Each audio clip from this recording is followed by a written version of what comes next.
విషయం ఏంటంటే అసలు యాక్చువల్గా క్లియర్గా ఇది బీసీలకు తర్వాత అగ్రవర్ణాలకు జరుగుతున్నటువంటి అగ్రవర్ణాలకు కాదు ఇంకా పెట్టుబడిదారులకు తర్వాత ఏంది ఇంకేమంటారు దాని వాళ్ళని కార్పొరేట్ విద్యా సంస్థలకు జరుగుతున్నటువంటి పోరాటంగా చెప్తా ఉన్నారు. ఈ నేపథ్యంలోనే మొత్తం క్లియర్ కట్గా ప్రజలు క్లియర్గా ఉన్నారు, ఎవరు పట్టభద్రులు క్లియర్గా ఉన్నారు. ఏది ఏం చేసినా కానీ ఎవరు పైసలు ఇచ్చినా ఏం చేసినా కానీ ఎవరు కోటేయాలో మాకు తెలుసు అని చెప్పేసి అంటా ఉన్నారు. ఈ నేపథ్యంలోనే బరాబర్ లెక్క తేలిపోతుంది.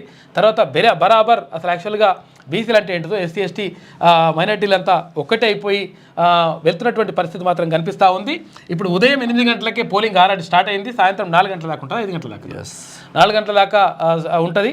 ఎవరైతే పోలింగ్ స్టేషన్లకు ఉంటారో లోపల ఆ టైం లోపల ఉంటారో వాళ్ళందరినీ కూడా ఓటేసేటువంటి అవకాశం ఇస్తామని చెప్పేసి ఎన్నికల సంఘం చెప్తా. బీసీ వర్సెస్ రెడ్డి వార్తలు చాలా ఉన్నాయి ఈరోజు. వాస్తవంగా అదే జరుగుతూ ఉంది, అదే జరుగుతుంది కూడా.